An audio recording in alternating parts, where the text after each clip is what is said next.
Hello guys, ayan, kagagaling lang natin galing market. Bumili tayo ng puting mais, pero ang ano to, sweet corn. Ayan €9 siya. At 9 euro, papuntang €10 na yan. So, bubukas tayo. Ayan. Unang ano niya, mais. So, ayan guys.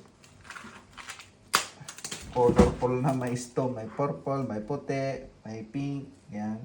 Maglalaga tayo kasi parang naglilihi ata si Mrs.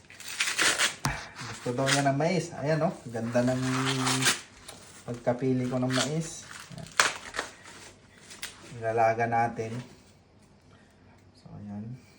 Kahit mahal po mga guys. Basta't may gusto tayong bilhin, wag po natin ipagkait sa sarili natin yung gusto nating kainin. Ayan So, kahit mahal yan, makikita natin yung ano na dyan.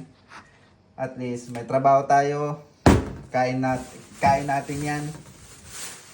Para may lakas tayo. Ayan Ayun mais oh.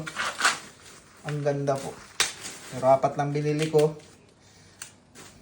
Matikman lang ang sweet corn ng Thailand. See guys. Saka bumili din pala ako ng native na manok. Yan, bumili ako ng dalawa. Mga isang buwan namin tong uulamin ni Mrs. Mamaya chachap-chapin natin yan. So, ayusin natin tong dumi natin dito sa lababo.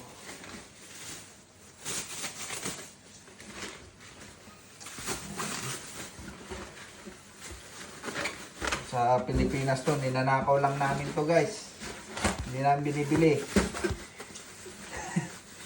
Ninanakaw lang namin to sa likod namin ng bahay.